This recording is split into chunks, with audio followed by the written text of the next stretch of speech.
Hello everyone, myself doctor Ashish Shrivastava और आज मैं आपसे डिस्कस करूंगा द कंसेप्ट ऑफ लिंकेज। आज के इस लेक्चर में केवल मैं आपको ये बताने वाला हूं कि लिंकेज कैसी प्रोसेस है और लिंकेज और इंडिपेंडेंट असॉर्टमेंट में क्या डिफरेंस होता है। ऐसा जनरली कहा जाता है कि जब दो जीन आपस में लिंक होते हैं तो वो इंडिपेंडेंट असॉर्टमेंट के रूल को फॉलो नहीं करते। इंडिपेंडेंट असॉर्टमेंट का रूल हमें मेंडल ने दिया था, जिसके अकॉर्डिंगली किसी भी डाईहाइब्रिड क्रॉस में या किसी पॉलीहाइब्रिड क्रॉस में कोई भी दो जीन की अगर हम बात करें तो वो अगर नॉन एलीलिक जीन है, एक ही क्रोमोसोम पर लोकलाइज्ड दो जीन है, तो उनके बीच इक्वल फ्रीक्वेंसी में सेपरेशन होता है और वो गैमीट्स में जाते हैं। इस वजह से हमने देखा कि हमें जो पैरेंटल और रिकॉम्बिनेंट गैमीट मिलते हैं वो हमेशा 50-50% मिलते हैं। और F2 जनरेशन में अगर हम जाएं तो हमें वहां पर 10:6 का रेशियो मिलता है पैरेंटल और रिकॉम्बिनेंट फ्रीक्वेंसीज की हम बात करें तो। लेकिन जब दो जीन लिंक होते हैं तो आपको वहां पर देखने को मिलेगा कि बहुत कुछ बदल जाएगा, यानी कि वो रूल्स फॉलो नहीं करेंगे इंडिपेंडेंट असॉर्टमेंट का, और उस कंडीशन में आपको पैरेंटल फ्रीक्वेंसी ज़्यादा देखने को मिलेंगी, रिकॉम्बिनेंट फ्रीक्वेंसी बहुत कम। तो यही कंसेप्ट को समझाने के लिए मैं एक सिंपल सा आपको एग्जाम्पल दूंगा। एक बहुत सिंपल तरीके के एग्जाम्पल से मैं आपको समझाऊंगा कि आखिर लिंकेज का कंसेप्ट क्या है। तो आप सबसे पहले कंसीडर करिए कि लिंकेज की प्रोसेस को अगर हमें समझना है तो आप ये मानकर चलिए कि एक क्रोमोसोम पर दो या दो से ज़्यादा जीन्स अगर बहुत ज़्यादा कम डिस्टेंस पर लोकलाइज्ड हैं, यानी कि दो जीन के बीच का डिस्टेंस अगर बहुत ज़्यादा कम है, तो ऐसी कंडीशंस में आप देखेंगे कि वो दो जीन्स मियोसिस 1, जो कि एक प्रकार का डिवीजन है जिससे कि गैमीट का फॉर्मेशन होता है, अगर दो जीन एक क्रोमोसोम पर बहुत पास लोकलाइज्ड हैं तो गैमीट के फॉर्मेशन के टाइम पर, यानी कि मियोसिस 1 की प्रोफेज 1 की पैकाइटिन स्टेज में क्रॉसिंग ओवर के दौरान उन दो जीन्स के बीच में सेग्रीगेशन या सेपरेशन नहीं होगा, और यही कारण बनेगा उन दो जीन्स के बीच में इंडिपेंडेंट असॉर्टमेंट ना होने का, या यही कारण बनेगा कि वो दो जीन के बेसिस पर अगर हम इनहेरिटेंस की स्टडी करें तो आपको मोर पैरेंटल और लेस रिकॉम्बिनेंट फ्रीक्वेंसी ऑब्टेन होंगी। तो इस कॉन्सेप्ट को समझने के लिए मैंने सबसे पहले एक होमोलोगस क्रोमोसोम का पेयर यहां पर ले लिया है। तो आप कंसीडर करिए कि ये होमोलोगस क्रोमोसोम का यहां पर एक पेयर है।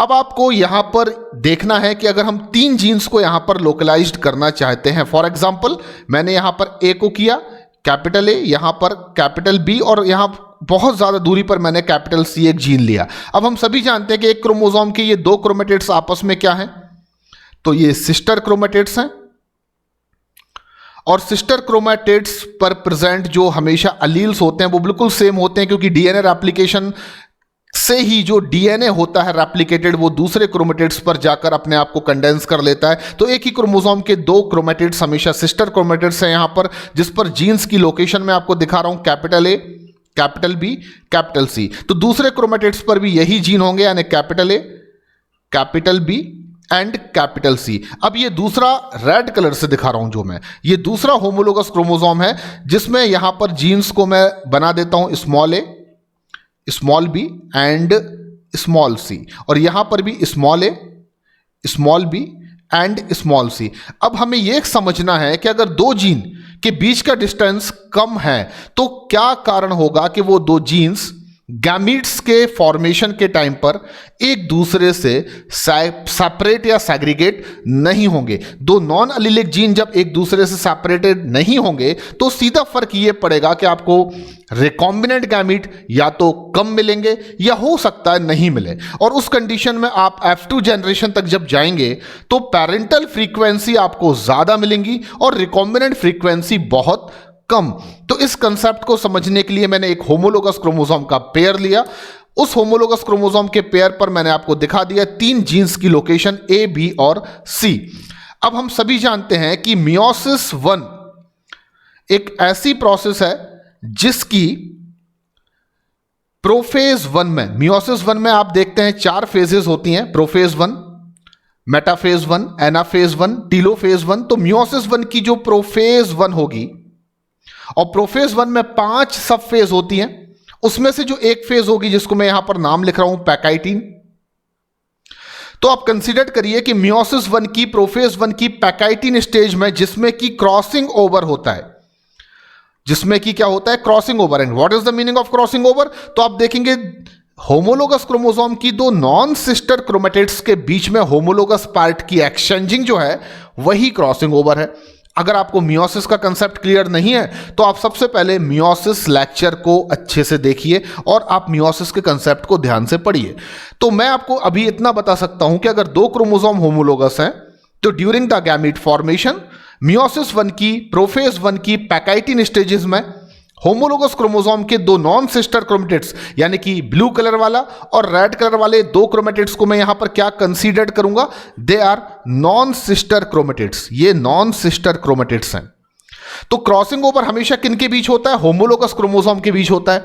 उनमें किसके बीच होता है? होमोलोगस क्रोमोसोम के नॉन सिस्टर क्रोमेटिड्स के बीच होता है। और होमोलोगस क्रोमोसोम के नॉन सिस्टर क्रोमेटिड्स के भी होमोलोगस पार्ट आपस में एक्सचेंज होते हैं during the pachytene stage of prophase 1 of meiosis 1। तो यही इंपॉर्टेंट यहां पर कंसेप्ट है कि अगर दो जीन के बीच का डिस्टेंस बहुत कम होगा, फॉर एग्जांपल ए और बी के बीच का डिस्टेंस यहां पर बहुत कम है, जबकि सी के बीच का और बी के बीच का डिस्टेंस यहां पर बहुत ज्यादा है, तो आप देख सकते हैं कि जब क्रॉसिंग ओवर की प्रोसेस होती है तो रैंडमली काइजमेटा का फॉर्मेशन होता है, यानी कि दो नॉन सिस्टर क्रोमेटिड्स के बीच में जगह जगह पर रिकॉम्बिनेशन नोड्यूल या काइजमाटा का फॉर्मेशन होता है। आप कंसीडर करिए हमारे एग्जांपल में अगर यहां पर काइजमाटा का फॉर्मेशन हो रहा है तो इसका मतलब यह हुआ कि नीचे वाला ब्लू और रेड पार्ट आपस में एक्सचेंज हो सकते हैं, क्योंकि काइजमाटा का फॉर्मेशन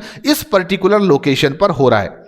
अब काइजमाटा का फॉर्मेशन क्योंकि ए और बी के बीच में नहीं हो रहा है बल्कि बी और सी के बीच में हो रहा है, तो उस कंडीशन में बी और सी जीन के बीच में सेग्रीगेशन होगा, लेकिन बी और ए जीन के बीच में सेग्रीगेशन नहीं होगा, या ए और बी जीन के बीच में सेग्रीगेशन नहीं होगा। तो यही यहां पर एक सबसे इंपॉर्टेंट कंसेप्ट है कि आफ्टर क्रॉसिंग ओवर आप देखेंगे कि जो कैपिटल ए और कैपिटल बी जीन है, या यहां पर स्मॉल ए और स्मॉल बी जीन है, वो आपस में सेपरेटेड नहीं होते हैं, बल्कि कैपिटल सी जीन जो था वो सेपरेटेड होकर दूसरे क्रोमोसोम पर चला जाता है, और दूसरे क्रोमोसोम के नॉन सिस्टर क्रोमेटिड्स पर जो स्मॉल सी जीन था वो इस यानी कि पहले वाले होमोलोगस क्रोमोसोम पर आ जाता है एक्सचेंज होकर। तो यही जो कंसेप्ट है वो आपको समझाएगा कि लिंकेज क्या है। यहां पर अब मैं आपको बहुत सिंप्लीफाइड करता हूं कि अगर मैं दो जीन्स की स्टडी कर रहा हूं, फॉर एग्जांपल ए और बी, अगर मैं दो जीन को लेकर स्टडी कर रहा हूं और इस एग्जांपल के बेसिस पर अगर मैं बात करूं कि F1 इंडिविजुअल जो होगा वो हेट्रोजाइगस होगा कुछ इस प्रकार से, तो आप देखेंगे कि इससे बनने वाले जो गैमीट्स होंगे उनमें capital A capital B small A small B, ऐसे गैमीट्स को हम क्या कहेंगे? Parental gametes. और ज्यादातर गैमीट्स आपको क्या देखने को मिलेंगे? पेरेंटल। जनरली हमें रिकॉम्बिनेंट गैमीट्स भी यहां पर प्रोड्यूस करने चाहिए। तो बहुत कम ऐसे केसेस होंगे जबकि काइजमेटा का फॉर्मेशन यहां पर यानी कि ए और बी के बीच में बनेगा। ऐसा केस 1% हो सकता है, 2% हो सकता है, लेकिन क्योंकि ए और बी के बीच का डिस्टेंस बहुत ज्यादा कम है तो ज्यादातर चांस या प्रोबेबिलिटी यही होगी कि क्रॉसिंग ओवर के समय पर काइजमाटा का जो फॉर्मेशन है वो ए और बी के बीच में ना होकर बी और सी के बीच में होगा। अगर ऐसी कंडीशन यहां पर होती है तब आप देखेंगे जो रिकॉम्बिनेंट गैमीट है, for example capital A small B या स्मॉल ए कैपिटल बी, ऐसे गैमीट्स को मैं यहां पर रिकॉम्बिनेंट गैमीट कह रहा हूं। और रिकॉम्बिनेंट गैमीट जनरली आपको 50% मिलने चाहिए थे। अगर दो जीन आपस में एक क्रोमोसोम पर प्रेजेंट है और उनके बीच का डिस्टेंस अगर प्रॉपर है, उनके बीच में इंडिपेंडेंट असॉर्टमेंट फॉलो होता है, तो आप देखते हैं कि वहां पर आपको पेरेंटल और रिकॉम्बिनेंट गैमीट्स जो हैं F1 हेट्रोजाइगस से वो 50-50% मिलते हैं। लेकिन क्योंकि ए और बी के बीच का डिस्टेंस कम है और क्रॉसिंग ओवर के समय पर बहुत ज्यादा प्रोबेबिलिटी यही होगी कि ए और बी के बीच में काइजमाटा का फॉर्मेशन नहीं होगा क्योंकि डिस्टेंस कम है, उस कंडीशन में आपको मोर पेरेंटल मिलेंगी और लेस रिकॉम्बिनेंट मिलेंगी। यही एक कारण बनेगा कि जब आप F2 जनरेशन में जाएंगे सेल्फिंग करके, तो आपको ज्यादातर जो प्रोजेनीज या ऑफस्प्रिंग्स मिलेंगी वो पेरेंटल फिनोटाइप को शो करेंगी, और आपको बहुत कम यानी कि 1%, 2%, 3% ही केवल ऐसी फ्रीक्वेंसीज या ऑफस्प्रिंग्स F2 जनरेशन में मिलेंगी जो रिकॉम्बिनेशन शो करेंगी।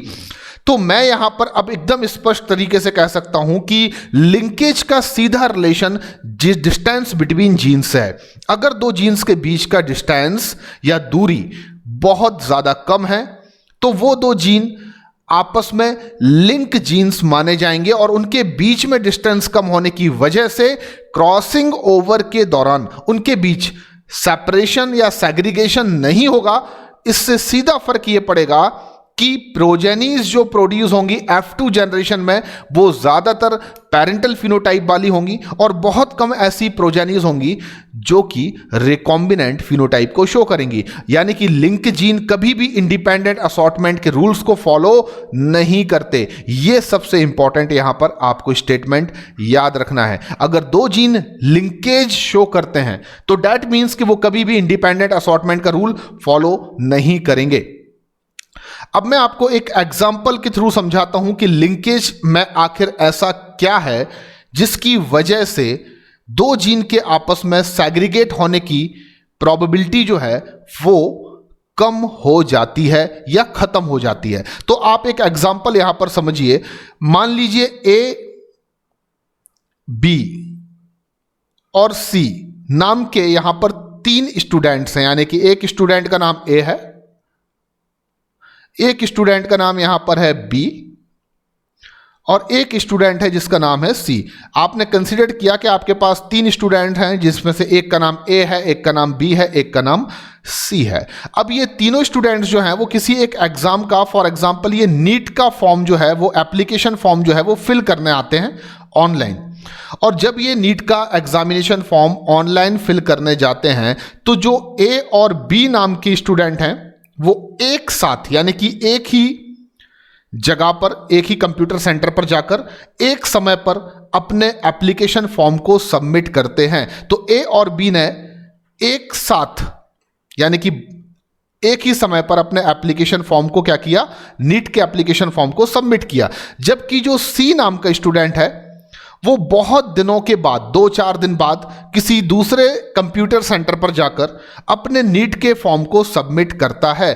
तो अब जब एडमिट कार्ड आते हैं, जब एडमिट कार्ड आता है तो आपको पता चलता है, क्योंकि A और B ने एक साथ ही एप्लीकेशन फॉर्म को सबमिट किया था, इनका एप्लीकेशन नंबर भी एक सा था, आगे पीछे था, तो इनके जब रोल नंबर आते हैं तो पता चलता है A का रोल नंबर 2023 है और यहां पर B का जो रोल नंबर है वो 2024 है। अब क्योंकि C ने अपने एप्लीकेशन फॉर्म को काफी दिनों बाद सबमिट किया, इसलिए उसका जब एडमिट कार्ड आता है तो उसका जो रोल नंबर होता है वो 3096 होता है। तो यहां पर अब आप एक चीज को ध्यान से देखिए, क्योंकि A और B ने एक ही टाइम पर एक ही कंप्यूटर सेंटर से अपने नीट के एप्लीकेशन फॉर्म को सबमिट किया, तो उनके रोल नंबर उनको बिल्कुल आगे पीछे मिलते हैं, यानी 2023 2024। जबकि C नाम के कैंडिडेट ने अपने नीट के एप्लीकेशन फॉर्म को काफी दिनों बाद किसी अनदर कंप्यूटर सेंटर से सबमिट किया, तो उसके रोल नंबर जो है उसमें और A और B के रोल नंबर में काफी ज्यादा आपको डिस्टेंस देखने को मिल रहा है। अब आपका इंटरप्रिटेशन क्या होगा? स्वाभाविक है, तीनों लोगों के एडमिट कार्ड को देखकर कोई भी व्यक्ति कह सकता है कि जो A और B नाम के स्टूडेंट्स हैं ये एक ही सेंटर में एग्जाम देने जाएंगे, यानी इनका जो एग्जामिनेशन सेंटर होगा एग्जैक्टली वो एक कोई कॉलेज या स्कूल होगा, और उस कॉलेज और स्कूल में भी उनका जो एग्जाम होगा वो एक ही हॉल में आगे पीछे बैठकर होगा। यानी कि आप ये इंटरप्रिटेशन बहुत आराम से निकाल सकते हैं, क्योंकि रोल नंबर में आपको डिस्टेंस कम देखने को मिल रहा है। 23 के बाद क्या आ रहा है? 24। इनके रोल नंबर के बीच में डिस्टेंस बहुत कम है। तो आप एग्जैक्टली यहां पर अपना इंटरप्रिटेशन दे सकते हैं कि जो A और B नाम के दो कैंडिडेट होंगे, यानी कि ये A है और ये B है, वो एक ही एग्जामिनेशन सेंटर में, यहां तक कि एक ही एग्जाम हॉल में आगे और पीछे बैठकर परीक्षा देने वाले हैं। लेकिन आपने देखा कि जो सी है उसका रोल नंबर बहुत ज्यादा दूरी पर है, और जनरली किसी भी एक एग्जाम सेंटर में मान लीजिए 500 बच्चों को एग्जाम देने की परमिशन दी जाती है और एक हॉल के अंदर, एक क्लासरूम के अंदर 100 बच्चों को बैठाया जाता है। तो उस कंडीशन में अब हम ये इंटरप्रिटेशन बिल्कुल दे सकते हैं कि जो सी नाम का कैंडिडेट होगा वो ए और बी नाम के कैंडिडेट से बहुत ज्यादा अलग किसी एग्जाम सेंटर में परीक्षा देने जाएगा, यानी कि दोनों के एग्जाम सेंटर बिल्कुल अलग होंगे। ए बी का एग्जाम सेंटर एक ही है, पर सी का एग्जाम सेंटर वही नहीं होगा, उनका एग्जाम सेंटर कुछ और होगा। फॉर एग्जांपल कि अगर ए और बी का एग्जाम सेंटर कोई एक स्कूल या कॉलेज है, जैसे कि greenfield central junior high school, तो फिर सी का जो एग्जाम सेंटर होगा वो कोई दूसरी जगह पर होगा, लाइक चितकारा इंटरनेशनल स्कूल। तो आप यहां पर इस कंसेप्ट को समझकर ये अंदाजा लगा सकते हैं कि लिंकेज एक कैसी प्रोसेस है। लिंकेज ऐसी ही प्रोसेस है जैसा कि आपने इस एग्जाम्पल को देखा कि अगर दो लोगों के रोल नंबर पास पास हैं तो वो एक ही एग्जाम हॉल में बैठकर परीक्षा देंगे, यहां तक कि एक ही सेंटर, एक ही एग्जाम हॉल। लेकिन अगर कोई तीसरा बंदा है, उसके रोल नंबर में और बाकी दो लोगों के रोल नंबर के बीच में डिस्टेंस काफी ज्यादा है, तो ऑब्वियसली उसका सेंटर भी अलग होगा और एग्जाम हॉल तो अलग होगा ही। यही कारण है कि जब कोई भी दो जीन के बीच का डिस्टेंस बहुत कम होता है तो वो आपस में एक दूसरे से सेपरेट नहीं होते, बल्कि वो साथ साथ ही गैमीट्स के थ्रू इनहेरिटेड होते हैं। अब मैं आपसे बात करता हूं कि लिंकेज जो है वो कंप्लीट भी हो सकता है और लिंकेज इनकम्प्लीट भी हो सकता है, यानी कि linkage can be classified into two different type, complete linkage and incomplete linkage. Complete linkage का कंसेप्ट क्या होता है तो मैं आपको समझा देता हूं। अगर दो जीन बहुत ज्यादा पास पास प्रेजेंट हैं, यानी कि बहुत ज्यादा टाइटली लिंक हैं, ए और बी जीन के बीच का डिस्टेंस बहुत ज्यादा कम है, तो आप ऐसी कंडीशन में देखेंगे कि जो F1 हेट्रोजाइगस होगा वो 100% अपने जो गैमीट प्रोड्यूस करेगा वो पैरेंटल होंगे, यानी A B and small A B. और उस कंडीशन में आप देखेंगे जब आप F2 जनरेशन में जाएंगे तो आपको फिनोटिपिक रेशियो डाइहाइब्रिड क्रॉस में 9331 मिलने की जगह 3:1 देखने को मिलेगा। That is the very important question. अगर दो जीन आपस में कंप्लीट लिंकेज रखते हैं तो वो 100% पैरेंटल गैमीट को प्रोड्यूस करते हैं। कंप्लीट लिंकेज का मतलब है कि दो जीन बहुत ज्यादा टाइटली लिंक हैं और उनके बीच में 1% भी ऐसी प्रोबेबिलिटी नहीं है कि वो आपस में एक दूसरे से सैग्रीगेट होंगे during the gamete formation, during the crossing over.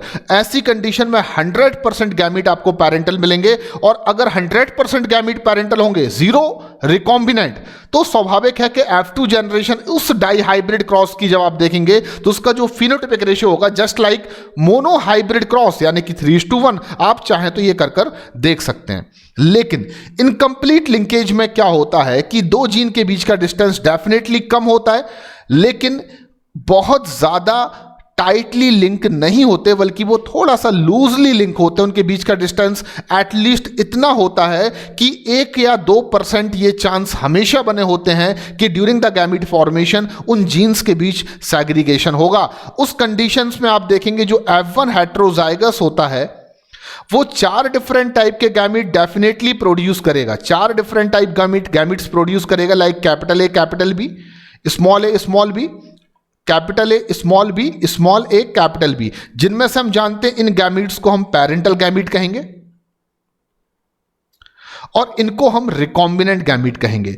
तो जब भी इनकम्प्लीट लिंकेज होता है तब आप देखेंगे जो F1 हेट्रोजाइगस है वो डेफिनेटली पैरेंटल और रिकॉम्बिनेंट दोनों गैमीट प्रोड्यूस करता है, लेकिन मोर पैरेंटल गैमीट प्रोड्यूस करता है और लेस रिकॉम्बिनेंट गैमीट प्रोड्यूस करता है। यानी ज्यादातर गैमीट्स तो पैरेंटल ही होंगे, 1 या 2% चांस ऐसे होंगे तब ए और बी के बीच में क्रॉसिंग ओवर होगा और उस वजह से रिकॉम्बिनेंट गैमीट का फॉर्मेशन होगा। और आप जब F2 जनरेशन में जाएंगे तो आपको वहां पर 9331 देखने को बिल्कुल नहीं मिलेगा, ना आपको पैरेंटल और रिकॉम्बिनेंट की फ्रीक्वेंसी 10:6 देखने को मिलेगी, बल्कि आपको यहां पर मोर पैरेंटल फिनोटाइप देखने को मिलेगा और लेस रिकॉम्बिनेंट देखने को मिलेगा। इसका मतलब साफ हुआ कि अगर दो जीन के बीच में इनकम्प्लीट लिंकेज है तो उनके बीच का डिस्टेंस कम है, लेकिन कंप्लीट लिंकेज के कंपैरिजन में दे आर लूजली लिंक, और उस कंडीशन में 1-2% चांस ऐसे बनेंगे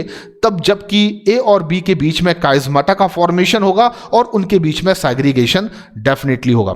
लेकिन उस कंडीशन में पेरेंटल गैमीट्स आपको ज्यादा मिलेंगे from the F1 heterozygous, recombinant gamete आपको कम मिलेंगे, और जब आप F2 जनरेशन में जाएंगे तो आपको ज्यादातर पेरेंटल और बहुत कम आपको रिकॉम्बिनेंट देखने को मिलेंगे। तो अगर मैं फैक्ट पर आकर बात करूं तो इस दुनिया में दो जीन कभी भी कंप्लीट लिंकेज शो नहीं कर सकते, क्योंकि 1% या 0.1% ऐसे चांस जरूर बनेंगे जबकि गैमिटोजेनेसिस के समय पर उन दो जीन के बीच में काइज़माटा फॉर्मेशन जरूर होगा और वो सेग्रीगेट होंगे। यानी कि ऐसा बहुत ही इम्पॉसिबल सी चीज है कि दो जीन अगर लिंकेज शो कर रहे हैं तो वो कभी भी आपस में सेग्रीगेट ना हो।